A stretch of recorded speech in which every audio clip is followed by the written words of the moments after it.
नमस्कार बच्चों। आज हम कक्षा 10 हिंदी पाठ्य पुस्तक क्षितिज में दूसरा पाठ तुलसीदास पढ़ेंगे। तुलसीदास जी का परिचय। तुलसीदास का जन्म उत्तर प्रदेश के बांदा जिले के राजापुर गांव में सन 1532 में हुआ था।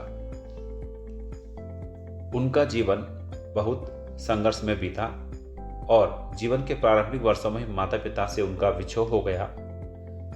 वे मानव मूल्यों के उपासक कवि थे। तुलसीदास राम भक्ति परंपरा में अतुलनीय हैं। रामचरितमानस कवि का अनन्य राम भक्ति और उसके सृजनात्मक कौशल का मनोरम उदाहरण है। उनके राम मानवीय मर्यादाओं और आदर्शों के प्रतीक हैं, जिनके माध्यम से तुलसी ने नीति, स्नेह, शील, विनय, त्याग जैसे उदात्त आदर्शों को प्रतिष्ठित किया।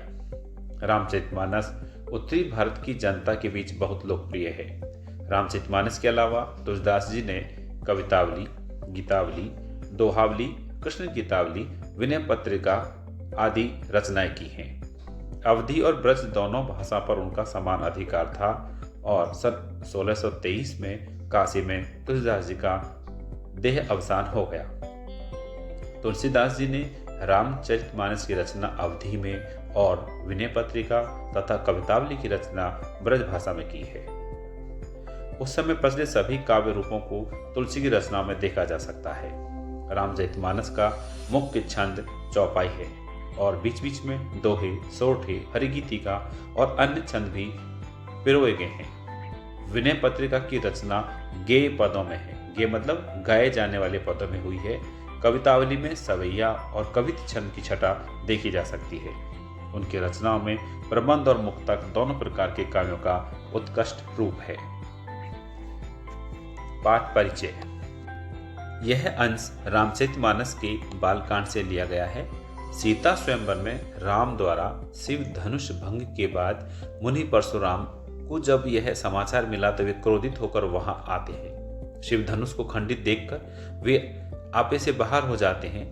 राम के विनय और विश्वामित्र के समझाने पर तथा राम की शक्ति की परीक्षा लेकर अंततः उनका गुस्सा शांत होता है। इस बीच राम, लक्ष्मण और परशुराम के बीच जो संवाद मतलब बातचीत हुई, उस प्रसंग को यहाँ प्रस्तुत किया गया है। परशुराम के क्रोध भरे वाक्यों का उत्तर लक्ष्मण व्यंग वचनों से देते हैं। इस प्रसंग की विशेषता है लक्ष्मण की वीर रस से पगी मतलब युक्त व्यंग उक्तियां और व्यंजना शैली की सरस अभिव्यक्ति।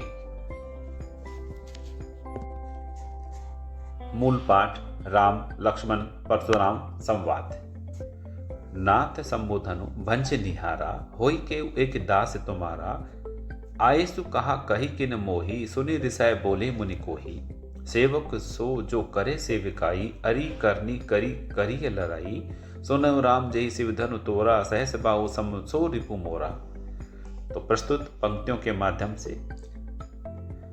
सीता स्वयंवर के समय जब शिवजी का धनुष टूट गया, तब क्रोधित होकर के परशुराम जी वहां आते हैं और वो पूछते हैं कि शिवजी का धनुष किसने तोड़ा है। तब राम जी विनय के साथ में बोलते हैं कि नाथ संबोधनु, हे स्वामी, शिवजी के धनुष को भंज निहारा तोड़ने वाला कोई आपका ही एक दास है, आपका एक सेवक है। आयेसु कहा, क्या आज्ञा है। कही किन मोही, राम कहते अरे आप मुझे बताइए क्या आदेश है। और जब राम ने ऐसा कहा तब परशुराम जी सुनी रिसाई बोले मुनि कोही। तब परशुराम जी कोही माने क्रोधित मुनि परशुराम जी क्रोध में, रिसाई माने क्रोध में बोलते हैं। क्या कहते हैं परशुराम जी, सेवक सो जो करे सेवकाई। अरे सेवक तो वह होता है जो सेवा का काम करता है। अरि दुश्मन, करनी माने करने योग्य, दुश्मन के द्वारा करने योग्य। करी माने कार्य को, करी माने करके, लड़ाई माने लड़ाई कर ली है। यही अर्थात ये तो वो काम किया है जो दुश्मन करता है, ऐसा परशुराम जी कहते हैं। और फिर परशुराम जी राम को संबोधित करते हुए कहते हैं, हे राम सुनो, जिसने शिव जी के धनुष को तोड़ा है वह मेरा सहस्त्र बाहु नामक राजा के समान मेरा घोर दुश्मन है। रिपु मतलब दुश्मन है। फिर परशुराम जी कहते हैं, सो बिल गाऊ बिहाई समाजा, नैते मारे जेही सब राजा। बिल गाई माने अलग होकर के, बिहाई माने छोड़ दे, समाज माने समाज को। तो परशुराम जी कहते हैं कि इसलिए जिसने ऐसा काम किया है वह इस राजा के समाज को या इस सभा को क्या कर दे, छोड़ दे। न तो मारे जही सब राजा, नहीं तो सारे राजा मारे जाएंगे। अर्थात मैं युद्ध करूंगा और फिर अगर कोई अपनी गलती नहीं मानेगा तो मैं सबको हरा दूंगा, ऐसा परशुराम जी कह रहे हैं। सुनी मुनि वचन लखन मुस्काने। और इस प्रकार से जब परशुराम जी उस सीता स्वयंवर में राजा जनक के यहाँ पर जब बोल रहे थे तो उन वचनों को सुनकर के लक्ष्मण जी मुस्कुराते हैं और फिर बोले परशुधरी अपमान। और फिर परशुराम जी के अपमान करते हुए बोलते हैं, क्या कहते हैं, बहु धनु ही तोरी लरिकाई, कबू न असरिस की नी गोसाई। कि हे गोसाई, हे गोस्वामी परशुराम जी, बहु माने बहुत सी, धनु माने छोटे छोटे धनुष, तोरी माने तोड़े, लरिकाई माने बचपन में। हमने बचपन में बहुत सारे छोटे छोटे धनुष तोड़े, खेल खेल में तोड़ते। कबो न असरिस कीनी गोसाई, लेकिन हे परशुराम जी कभी आपने ऐसा क्रोध नहीं किया, यही धनु पर ममता के हेतु। अरे आप बताइए, जो ये शिव जी का जो धनुष जिसे आप कह रहे हैं टूट गया, जिस पर आपको गुस्सा आ रहा है, यही धनु पर ममता के हेतु। आपकी इस धनुष पर क्यों ममता, इतना प्रेम क्यों है। सोनी रिसाई कहे भृगुकुल केतु। और इस प्रकार से भृगुकुल में केतु माने ध्वजा के समान चमकने वाले, दैदीप्यमान होने वाले परशुराम जी सुन करके क्रोध में कहते हैं, क्रोध में क्या बोलते हैं, रे नृप बालक काल बस बोलत तो ही न समार। कि हे नृप बालक राजकुमार, काल बस माने तेरा समय नजदीक आ गया है, बोलत तो ही नहीं समार, इसलिए तू संभाल करके नहीं बोल रहा है। संभाल करके नहीं बोल रहा है मतलब भाई अब क्या कर, रे नृप बालक काल बस बोल तो ही न संभाल। कि हे राजा के बालक, काल बस माने काल के वशीभूत होकर के तू अपने आप में संभाल करके नहीं बोल रहा है, अपनी वाणी को विराम नहीं दे रहा है। धनुई सम त्रिपुरारी, धनु त्रिपुर नामक राक्षस को मारने वाले शिव जी के धनुष के समान क्या बचपन में तोड़े गए छोटे धनुष बराबर हैं। विदित सकल संसार, और इस बात को सारा संसार जानता है। अर्थात बचपन में तोड़े गए छोटे धनुष और शिव जी के धनुष में बहुत अंतर है, यह बात सारा संसार जानता है। लखन कहा हंसे हमरे जाना, सुनहु देव सब धनुष समाना। लखन कहा हंसी हमरे जाना, सुनहु देव सब धनुष समाना। अब लक्ष्मण जी कहते हैं कि हंसते हुए, हंसी मन हंसते हुए कहते हैं कि हमने जाना, क्या जाना, सुनहु देव, हे देव परशुराम जी, सब धनुष समाना, कि सारे धनुष बराबर होते हैं। का क्षति लाभ जून धनु तोरे। अब क्या कहते हैं लक्ष्मण जी कि का क्षति, क्षति माने नुकसान, लाभ माने लाभ, जून मतलब पुराने, धनुष तोरे माने तोड़ने। कि अरे इससे क्या नुकसान हुआ, इससे क्या फायदा हुआ अगर कोई पुराना धनुष टूट गया है तो। देखा राम नयन के भोरे। और इस प्रकार से बोल करके लक्ष्मण जी अपने नेत्रों के तिरछेपन से राम को देखते हैं। छुअत टूट रघुपतु ने दोषु। और क्या कहते हैं, अरे यह तो धनुष छूते ही टूट गया, इसमें रघुपति हूँ माने राम का कोई दोष नहीं है। मुनि बिनु काज करिए कत रोसु। और हे मुनि, आप बिना कारण क्यों गुस्सा करते हैं। रोसु मतलब रोष, गुस्सा। बोले चिते परसु की औरा, रे सट सुनई सुबह ने मोरा। और फिर परशुराम जी कहते हैं बोले चिते परसु की औरा, पर अपने परसु मतलब फरसे को देख करके परशुराम जी बोलते हैं और कहते हैं, रेसठ हे मूर्ख, सुनई स्वभाव ने मोरा, तूने मेरे स्वभाव के बारे में नहीं जाना है, तूने मेरे स्वभाव के बारे में नहीं सुना है। बालक बोली बदो नहीं तो ही, मैं बोली मैंने समझ कर कि मैं बालक समझ करके तेरा वध नहीं कर रहा हूँ। और तू क्या समझ रहा है, मुझे केवल मुनि जड़ जा नहीं मोई। और तू मुझे केवल समझ रहा है कि मूर्ख मुनि ही समझ रहा है कि मैं मुनि ही हूँ, नहीं मैं मुनि के साथ में योद्धा और वीर भी हूँ। ऐसा परशुराम जी लक्ष्मण से कहते हैं। परशुराम जी अपनी बात आगे कहते हुए कहते हैं कि बाल ब्रह्मचारी अति कोही, विश्व विदित क्षत्रिय कुल द्रोही। मैं बचपन से ही ब्रह्मचारी और अत्यंत क्रोध करने वाला रहा हूँ। विश्व विदित और संसार इस बात को जानता है कि मैं क्षत्रिय कुल का नाश करने वाला या उनके साथ युद्ध करने वाला द्रोही मतलब विद्रोही रहा हूँ। भुजबल भूमि भूप बिनु कीनी, और मैंने भुजाओं के बल पर कई बार धरती को राजाओं से रहित कर दिया, और उन राजाओं से धरती को छीन कर लेकर विपुल बार माने बहुत सी बार महिदेवन माने ब्राह्मणों को दीनी माने दान में दे दिया। सहस्र बाहु भुज छेद निहारा, सहस्र बाहु नामक राजा की भुज मतलब भुजा को छेदने वाला, परसु विलोक महीप कुमारा, ये मेरा फरसा देखो, हे महीप मन राजकुमार लक्ष्मण, ये मेरा फरसा देखो, जिस फरसे ने क्या कर दिया, सहस्रबाहु नामक राजा का वध कर दिया। और इस प्रकार फरसे के माध्यम से परशुराम जी लक्ष्मण को डराना चाहते हैं।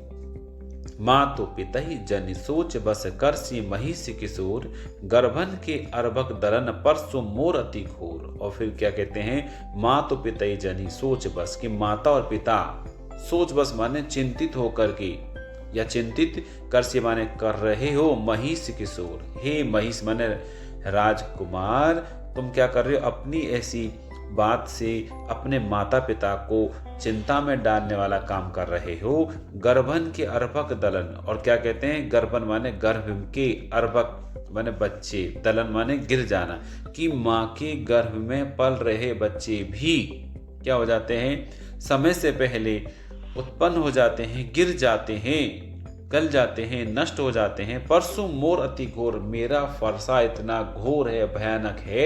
ऐसा कौन कहते हैं, परशुराम जी इस चौपाई और दोहे के माध्यम से कहते हैं। बिहसी लखनु बोले मृतुबानी, अहो मुनिउसी महाभट मानी। अब लक्ष्मण जी हंस करके, बिहसी माने हंस करके, लखनु लक्ष्मण बोलते हैं, मृदुवाणी माने कोमल वाणी में लक्ष्मण जी बोलते हैं, क्या कहते हैं, अहो मुनिषी, अरे अहो मुनीषु महाभट मानी, अरे मुनि आप तो बड़े भट्ट माने योद्धा और मानी माने अभिमानी है।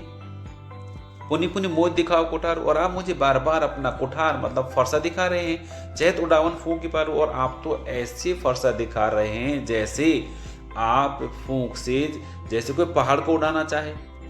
यहाँ कुमड़ बतिया को नाही, और वो कहते हैं यहाँ पर कुमड़ बतिया छुई मुई का एक पेड़ होता है, को नाही मन कोई नहीं है, यहाँ कोई छुई मुई का पेड़ नहीं है। जे तर्जनी देख की मरी जाई, जो तर्जनी को देख करके मर जाता है, यहाँ कुमड़ बतिया को नाही, जे तर्जनी देखी मरी जाही।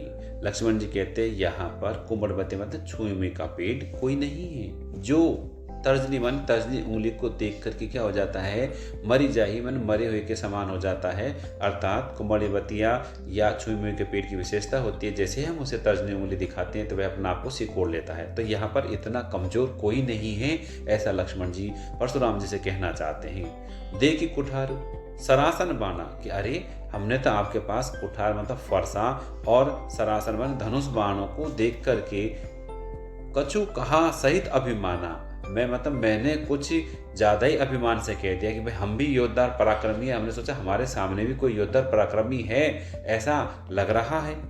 भृगुसुत समझू जनेऊ बिलो की, जो कछु कहो सहो रिस रोके, लेकिन आप तो भृगुसुत भृगु के पुत्र हैं, समझी मतलब समझे, जनेऊ बिलो की, जब आपको हमने देखा कि आपने तो जनेऊ धारण कर रखा है, यज्ञोपवीत संस्कार धारण कर रखा है, बिलो की मन देखा तो पता लगा कि आप तो क्या है, भृगुसुत हैं, ब्राह्मण पुत्र हैं। जो कुछ कहो सहो रिस रोग, इसलिए जो कुछ मैं कह रहा हूं उसे आप अपने गुस्से को, क्रोध को रोक करके सुने या सहन करें। सुर महिसुर हरिजन अरुगाई, और फिर लक्ष्मण जी कहते हैं सुर मतलब देवताओं पर, महिसुर राक्षसों पर, महिसुर अर्थात ब्राह्मण, हरिजन भगवान के भक्त, अरुमन और गाय माने गाय पर।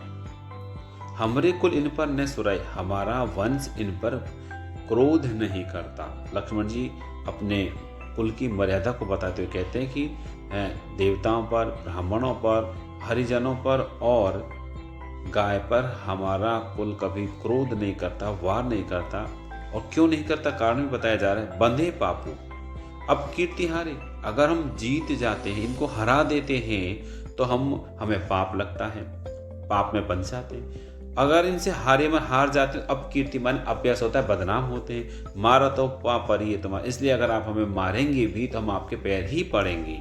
कोटि कुलिसम वचन तुम्हारा, व्यर्थ धरो धनु बाण कुठारा। और लक्ष्मण जी इस प्रकार व्यंग बाण के माध्यम से परशुराम जी से कहते हैं कि हे परशुराम जी, करोड़ों कुलिस या कठोर सम वचन तुम्हारा, आपके कठोर क्या है, वचन है। अभी आपके जो वचन हैं वो करोड़ों कुलिस पत्थरों के समान आपके कठोर वचन हैं। व्यर्थ धरो धनु बाण कुठारा, और आप तो क्या कर रहे हैं, बेकार में ही अपने पास बाण और धनुष धारण किए हुए रहते हैं, क्योंकि बाण और धनुष से भी ज़्यादा आपकी जो वचन हैं वो बड़े कैसे हैं, तीक्ष्ण हैं, तेज हैं, ऐसा परशुराम जी कह रहे हैं। तो कुलिस क्या होता है, वज्र होता है, जो इंद्र का हथियार है, जो बड़ा ही कठोर होता है। जो बिलो की अनुचित कहु क्षमो महामुनि धीर, सुनी सरोस भृगुवंश मणि बोले गिरा गंभीर। अब फिर क्या होता है, जो बिलो की अनुचित कहु क्षमो महामुनि धीर, कि हे महामुनि, हे महामुनि, धैर्यवान महामुनि, हे महामुनि परशुराम जी, जो बिलो को अनुचित कहो, कि अगर आपको ऐसा लगता है मैंने कुछ अनुचित कहा है तो आप धैर्य धारण कर, धीरे मतलब धैर्य धारण कर मुझे क्षमा करना। सुनी सरोस, यह सुन करके सरोस क्रोध सहित भृगुवंश में मणि, अर्थात भृगुवंश में मणि के समान श्रेष्ठ परशुराम जी गिरा गंभीर वाणी में बोलते हैं। परशुराम जी बोलते हैं गंभीर वाणी में, कौशिक सुनहु मंद यह बालको, कुटिल काल बस निज कुल घालको। हे कौशिक, हे विश्वामित्र जी, सुनो, यह बालक बड़ा ही मंद है, मूर्ख है। कुटिल काल बस निज कुल घाल, और यह क्या है, इसका काल समय, कुटिल माने टेढ़ा है, इसका समय खराब है, और यह क्या है, निज कुल घालक, और यह तो अपने कुल का, अपने वंश का भी घालक माने नाश करने वाला है। और ये कैसा है, परशुराम कहते भानु वंश राकेश कलंको, कि भानु वंश में, सूर्य वंश में ये तो क्या है, उसी प्रकार से जिस प्रकार से राकेश मतलब चंद्रमा में कलंक हो, अर्थात सूर्य वंश में ये क्या है, चंद्रमा के समान कलंकित करने वाला है। निपट निरंकुश, निपट माने पूर्ण रूप से निरंकुश है, स्वच्छंद है, अंकुश से रहित है, आउट ऑफ कंट्रोल है। अबूधु ना समझ है, असंको माने शंका से रहित है। काल कबल होई क्षण माही, और ये तो क्षण भर में ही मेरे द्वारा काल का ग्रास बना दिया जाएगा, काल का ग्रास हो जाएगा। कबलू मन ग्रास बन जाएगा। कहो पुकारी खौरी मोहि नाही, खोरी मतलब दोष। और परशुराम जी कहते हैं मैं पुकार करके कहता हूं, इसमें मेरा किसी प्रकार का दोष नहीं है। तुम हटको जो चहु उबारा। और परशुराम जी विश्वामित्र जी से कहते हैं अगर आप हटको मन बचाना चाहते हो, हटाना चाहते, जो चहु उबारा, उबारा माने हटाना, अगर आप इनको हटा करके बचाना चाहते हैं तो कहीं प्रताप बल रोष हो हमारा, तो आप इन्हें हमारा बल, हमारी ताकत, हमारा गुस्सा, हमारा प्रताप ख्याति को इन्हें बताएं। ऐसा परशुराम जी ऋषि विश्वामित्र जी से कहते हैं। लखन कहे मुनि सुजस तुम्हारा, तुम ही अक्षत कोई बढ़ने पाले। लेकिन लक्ष्मण जी फिर बोल जाते हैं और कहते हैं, लखन कहे लक्ष्मण जी कहते हैं, हे मुनि परशुराम जी, आपका सुयस, आपकी ख्याति तुम ही अक्षत को बढ़ने पारा, तुम्हारे लिए ही अवर्णनीय है। अक्षत बन कभी खत्म नहीं होने वाली, कोई बढ़ नहीं पा रहा, उसका कोई वर्णन करने में पार नहीं हो सकता, नहीं जीत सकता। मतलब आप ही अपने मुंह मियां मिट्ठू बन सकते हैं, ऐसा परशुराम जी को व्यंग के रूप में लक्ष्मण जी कहते हैं। और फिर कहते हैं अपने मुंह तुम आप नहीं करनी, और आप अपने मुंह से ही अपनी बढ़ाई बता रहे हैं, अपने बारे में बता रहे हैं। बार अनेक भांति बहुवर्णी, और उसका आप अनेक बार बहुत तरह से वर्णन कर रहे हैं। नहीं संतोष ते पुण्य कछ कहो, और फिर भी अगर आपको संतोष नहीं तो कुछ कहो और कुछ बोलो। जनि रिस रोग की दुसे दुख से हो, क्यों आप जनि माने मानो, या क्यों रिस रोग की गुस्सा रोक करके, दुसे माने असहनीय दुख को सहु माने सहन कर रहे हो, क्यों आप असहनीय दुख को सहन कर रहे हो। वीर व्रती तुम धीर अछोबा, और आप तो वीर व्रत का धारण करने वाले पराक्रमी हैं, धैर्यवान हैं। अछोबा ने आपकी शोभा नहीं देता, गाली देते पावो सो। इस प्रकार आप गाली या गंदी बातें या गुस्सा करते हुए शोभा नहीं दे रहे हो, अच्छे नहीं लग रहे हो, ऐसा परशुराम जी से लक्ष्मण कहते हैं। फिर लक्ष्मण जी कहते हैं, सूर समर करनी करही, कहीं न जना वही आपू, विद्यमान रण पाई रिपु कायर कथई प्रतापू। और इसके माध्यम से तुलसीदास जी के माध्यम से लक्ष्मण जी कहते हैं कि किस प्रकार से जो वीर और जो कायर होते हैं उनमें क्या अंतर होता है। सूर जो अर्थात सूरवीर, समर मतलब युद्ध में करनी करही माने करने काम को करते हैं, मतलब युद्ध में वो पराक्रम के साथ युद्ध करते हैं। कहीं ने जना वही आप, वो अपने आप में अपने ढिंढोरा नहीं पीटते, अपने आप को जनाते नहीं, अपने आप को बताते नहीं है। और वो तो क्या करते हैं, केवल युद्ध करते हैं। जो युद्ध करते समय अपने पराक्रम का पूर्ण शौर्य का प्रदर्शन करते हैं। विद्यमान रण पाई रिपु। लेकिन जो कायर कथई प्रता, जो कायर होते हैं ना, वो क्या करते हैं, विद्यमान रण पाई कि युद्ध के मैदान में रिपुमन दुश्मन को पा करके अपना प्रताप के बारे में अपने यश के बारे में बताते हैं। अर्थात कायर युद्ध नहीं लड़ता, केवल डींग मारता है, और जबकि जो वीर होता है वह डींग नहीं मारता, अपने प्रताप की बारे में बखान नहीं करता, बल्कि वो तो क्या करता है, युद्ध में विश्वास करता है। ऐसा इसमें कहा गया है। तुम तो कालु हाक जनु लावा, बार बार मोहि लागे बोलावा। अब लक्ष्मण जी कहते हैं कि हे परशुराम जी, ऐसा लगता है कि आप तो कालु मतलब काल को या यमराज को बार बार आवाज लगाकर मेरे लिए जनु माने मानो लाव माने ला रहे हो, बार बार मोहि लागे बुलावा, और बार बार मेरे लिए बुला रहे हो। मतलब जैसे काल आपके आगे चल रहा हो और आप उसे हाँ करके बढ़ रहे हो। अर्थात यमराज जैसे आपके ही अनुशासन में हो, आपके ही नियंत्रण में हो, आप मुझे डरा रहे हैं। सुनत लखन के वचन कठोर। इस प्रकार लक्ष्मण जी के कठोर वचनों को सुनकर के परसु सुधारी धरेव कर घोरा, और घोरा माने भयानक, फरसे को सुधारे माने तेज करके, पेना करके, धार दे करके, धरेव कर, हाथ कर मतलब हाथ में धरे माने धारण कर लिया, हाथ में ले लिया फरसे को। किसने, परशुराम जी। अब जनि देव दोष मोहि लोग। और फिर परशुराम जी कहते हैं कि अब जनि, अरे अब लोग मुझे दोष नहीं दे। कटुवादी बालक वध जोग। ये जो कटु बोलने वाला बालक लक्ष्मण है, यह वध जोग माने वध के योग है, अब तो मैं इसका वध करके ही रहूंगा। बाल बिलो के बहुत मैं बचा। परशुराम जी कहते हैं मैं इसे बच्चा समझकर मैंने बहुत बचाया। अब यह मर निहार भा साचा, लेकिन अब यह मरने योग है, मरने वाला, ये बात सच है, साच मन सच है। कौशिक कहा क्षमय अपराधो, बाल दोष गुण गणे ने साधो। लेकिन जब बात कुछ ज्यादा बढ़ गई और तब विश्वामित्र जी कहते हैं, कहा क्षमय अपराध की, हे मुनि, हे परशुराम जी, बालक अपराध क्षमा हो। बाल दोष गुण गण ही ने साथ। जो सज्जन लोग होते हैं वो बच्चों के दोषों को नहीं गिनते, बच्चों की गलतियों क्या कर देते हैं, माफ कर देते हैं। ऐसा परशुराम जी से कौशिक विश्वामित्र जी ने कहा। खर कुठार में अकरुण को ही आगे अपराधी गुरुद्रोही। लेकिन परशुराम जी कहते हैं खर कुठार के मेरे हाथ में, खर माना तेज, कुठार माना फरसा है, मैं अकरुण और मैं करुणा से रहित क्रोधी को ही माने क्रोध करने वाला हूं, और आगे अपराधी गुरुद्रोही और मेरे गुरु से विद्रोह करने वाला, मेरे गुरु की उस धनुष बाण को तोड़ने वाला अपराधी मेरे सामने खड़ा है। उत्तर देत छोड़ो बिनु मारे, केवल कौशिकशील तुम्हारे। लेकिन हे विश्वामित्र जी, केवल आपकी सील मतलब आपकी अच्छाई, आपके सदाचार, आपके व्यवहार से मैं इसे क्या कर रहा हूँ, उत्तर देत छोड़ो, केवल उत्तर दे करके, समझा करके, बिना मारे छोड़ रहा हूँ। नैत्य यही काट कुठार कटो, नहीं तो मैं यहीं पर इसी तेज फरसे से काट देता। गुरिन उरिन हो तो श्रम, और श्रम थोड़ी माने थोड़ी सी मेहनत से, थोड़ी सी परिश्रम से मैं क्या हो जाता, मेरे गुरु शिव जी के ऋण से मैं मुक्त हो जाता। ऐसा परशुराम जी कहते हैं। गाधी सोनू कहे हृदय हंसी, मुनि ही हरिहरे सूझ, आया मैं खांड ने ऊख में अजऊ ने बूझ अबूझ।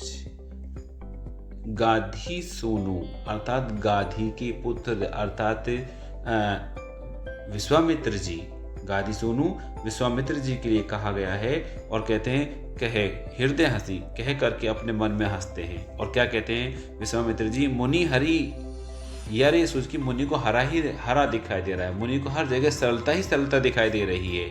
और क्या कहते हैं, आय में खांड ने ऊखमय। अरे ये जो लक्ष्मण है ना, यह क्या है, ऊखमय मतलब गन्ने से बनी हुई, खांड मतलब चीनी नहीं है, बल्कि ये तो क्या है, आय में लोहे से बनी फौलादी खांड है, चीनी है। अजब ने बूझ अबूझ, अभी भी इस ना समझ को, बूझ समझ में नहीं आ रहा, अबूझ माने ना समझ। परशुराम जी को अबूझ कहा गया है कि इनको अभी भी समझ में नहीं आ रहा है कि ये कोई लक्ष्मण कोई क्या नहीं है कि गन्ने से बनी कोई चीनी नहीं जो उठा करके खा जाएंगे या लेकर के खा लेंगे। यह तो कौन है, बड़ी फौलादी लोहे से बनी हुई अर्थात मतलब बड़े पराक्रमी और वीर हैं। कौन? लक्ष्मण जी। ये इस बात को परशुराम जी नहीं जानते हैं। कहे लखन मुनिशील तुम्हारा को नहीं जान विदित संसारा। और फिर आगे लक्ष्मण जी फिर व्यंग्य उक्तियां कहते हुए कहते हैं कि हे परशुराम जी, कहु लखन, लक्ष्मण कहते हैं मुनिशील तो हे मुनि, आपका सदाचार आपका व्यवहार को नहीं जान विदित संसार में कौन नहीं जानता, मतलब सब आपके बारे में सब जानते हैं। माता पिता ऋण भय नहीं की, आप अपने माता पिता के ऋण से तो बहुत अच्छी तरह से क्या हो गए, ऋण हो गए, आपने उनका ऋण चुका दिया। गुर ऋण रहा सोच बढ़ जी की, और आपकी जीवन मन में एक बड़ी सोच, बड़ी टेंशन, बड़ी चिंता है कि आप गुरु के ऋण से अभी क्या है, ऋण नहीं हुए हैं, आप अभी गुरु के ऋण को नहीं चुका पाए हैं। सो जनु हमरे ही माथे काटा, और उस आपने गुरु के ऋण को आपने हमारे ही माथे निकाल लिया, अर्थात आपने उसका ऐसा हमसे करने की कोशिश की। दिन चली गए ब्याज बढ़ बाढ़ा, और इस बात को आपको क्या हो गया है, बहुत दिन हो गए आप गुरु के ऋण से मुक्त नहीं हो पा रहे थे, तो इसलिए उसका ब्याज भी बहुत बढ़ गया है। अब आनी व्यवहारिया बोली, अब आप क्या करो, व्यवहारिया माने बढ़िया या हिसाब करने वाला, क्या कर लो, आने बुला लो, जो क्या कर, ऐसा व्यापारी जो हिसाब कर सके ऐसे व्यापारी को आप बुला लीजिए। ऐसा कौन कहते हैं, लक्ष्मण जी परशुराम से। तुरंत देव में थैली खोली, और व्यंग में कह रहे हैं कि मैं तुरंत ही आपको वो हिसाब पूरा कर देता हूँ, और तुरंत अपने पास से जो थैली है जिसमें मेरी मुद्रा है, पैसा है, खोल करके दे देता हूँ। और जब इस प्रकार से कहा तो परशुराम जी को और क्रोध आ जाता है। सुनी कटु वचन कुठार सुधारा, और इस प्रकार से लक्ष्मण के उन कड़वे वचनों को सुन करके परशुराम जी अपने उस फरसे को सुधार लेते हैं, तेज कर लेते हैं, उसकी धार बना लेते हैं। और जब ऐसा वो करते हैं तभी हाय हाय सब सभा पुकार, तो सारी सभा चिल्ला उठती है कि अरे अरे नहीं नहीं ऐसा नहीं ऐसा नहीं। और वहाँ सभा में बैठे राजा और राजकुमार सभी क्या करते हैं, मना करना चाहते हैं। भृगुवर परसु देखावई मोही, भगुवर परसु दिखावई मोही, विप्र विचारी बचो नृप दोही। और क्या कहते हैं, लक्ष्मण जी कहते हैं भृगुवर अर्थात परशुराम जी आप मुझे फरसा दिखा रहे हैं, विप्र विचारी आप ब्राह्मण ऐसा विचार करके, बचो नृप दोही, नृपद्रोही हे राजाओं से द्रोह करने वाले, मैं तो आपको इसलिए बचो माने बचा रहा हूं कि आप क्षत्रियों से द्रोह करने वाले हैं, और लेकिन आप कौन है, ब्राह्मण, इसलिए ऐसा सोच करके मैं आपसे युद्ध नहीं करना चाहता। मिले न कभो सुबट रण गाढ़े, और लक्ष्मण जी कहते हैं आपको कभी युद्ध में, रण माने युद्ध में, गाढ़े माने तेज या शक्तिशाली, सुबट माने योद्धा नहीं मिले जो आपका सामना कर सके। द्विज देवता घर ही के बाढ़े, और ऐसा लगता है द्विज मतलब हे ब्राह्मण देवता परशुराम जी आप तो घर में ही क्या हुए हैं, पले और बढ़े हैं, आपने घर से बाहर शायद अभी किसी युद्ध नहीं किया है, या आपको कोई ऐसा वीर नहीं मिला है जो आपसे टकरा सके या आपको हरा सके, और आपको ऐसा लग रहा है आप तो घर घर में पले और बढ़े हैं। अनुचित कही सब लोग पुकारे, और इस प्रकार से लक्ष्मण जी जब ज्यादा ही बोल रहे थे तो उस सभा में बैठे हुए सभी लोग पुकारने लगे, बोलने लगे कि अनुचित कहे, अनुचित कहा कि अरे लक्ष्मण इतना बोल रहे हैं, सब अनुचित है। और जब इतना कहा, रघुपति सह नहीं लखन निवारे, तो लखनु माने लक्ष्मण जी को निवारे माने मना किया। रघुपति प्रभु राम ने भी सह नहीं माने अपने नेत्रों के माध्यम से इशारे में लक्ष्मण जी को मना किया कि लक्ष्मण अब ज्यादा नहीं बोलने का। लखन उत्तर आहुति सरिस भृगुबर कोप कृषाणु, बढ़त देखी जल सम वचन बोले रघुकुल भानु। लखन उत्तर, और लक्ष्मण जी के जो उत्तर हैं, जो लक्ष्मण जी परशुराम जी से जो वाद विवाद कर रहे, संवाद कर रहे थे, उसमें लक्ष्मण जी के जो उत्तर हैं वो तो कैसे थे, आहुति सरिस भृगुबर कोप कृषाणु, भृगुबर माने परशुराम जी की क्रोध की, कृषाणु माने आग में हवन सामग्री की समान आहुति देने वाले थे। अर्थात जिस प्रकार से यज्ञ में हवन सामग्री डाली जाती है तो वह आग तेज हो जाती है, ऐसी परशुराम जी की क्रोध की जो कृषाणु मतलब आग है, उसमें लक्ष्मण जी के उत्तर आहुति देने वाले के समान थे, अर्थात उसको भड़काने वाले थे, तेज करने वाले थे, प्रदीप्त करने वाले थे। लेकिन बढ़त देखी जल संवचन। और लेकिन जब उस आग को बढ़ता हुआ देखा कि अब तो ये लड़ाई और विवाद आगे बढ़ने वाला है, लक्ष्मण और परशुराम जी के माध्यम से बहुत युद्ध होने वाला है, तो ऐसे उसको बढ़ता देख कर के उस आग को शांत करने के लिए रघुकुल में भानु के समान या रघुकुल के भानु अर्थात सूर्यवंशी राम जल संवचन बोले, जल के समान शीतलता प्रदान करने वाले वचन बोलते हैं। अर्थात राम उस क्रोध की आग को उसी प्रकार से शांत करते हैं जिस प्रकार से जल छिड़कने से आग शांत हो जाती है। अर्थात राम के जो वचन हैं बड़े मीठे और मधुर और विनयशीलता के वचन हैं। और इस प्रकार से ये पाठ है जिसमें राम लक्ष्मण और परशुराम संवाद के बारे में बातचीत की गई है। नेक्स्ट वीडियो में फिर मिलेंगे। Thank you.